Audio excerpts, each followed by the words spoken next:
Anksčiau kaip tik viską bandydavau gniaužti savį ir išgyventi savo visus tos sunkius momentus per muziką ar kažką. Nu, čia toksai filmų prisižiūrėjęs būdavau.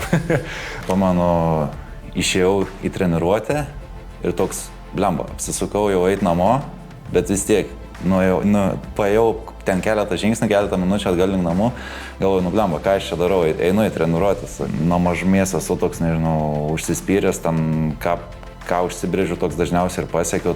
Skambino Adomaičiui, sakau, treneri, žiūrėkit, yra tokia situacija, kad gimė dukra, gal, jeigu manęs nematot rinktinėje, gal likit su to 14 žaidėjų. Jisai sako, žinok, Eimantai, čia yra tokia situacija, kad mes tave matom 12 ir sveikinu su dukros gimimu. Ir aš atsimenu, važiuoju, kaip koks verksnys, kad ašaras bėga, dukra prieš porą valandų gimė.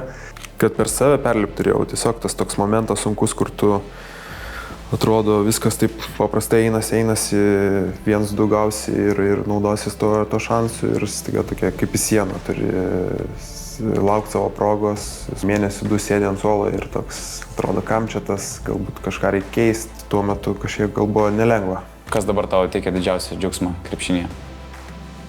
Galimybė būti rinktinėje, naujas etapas Turkijai.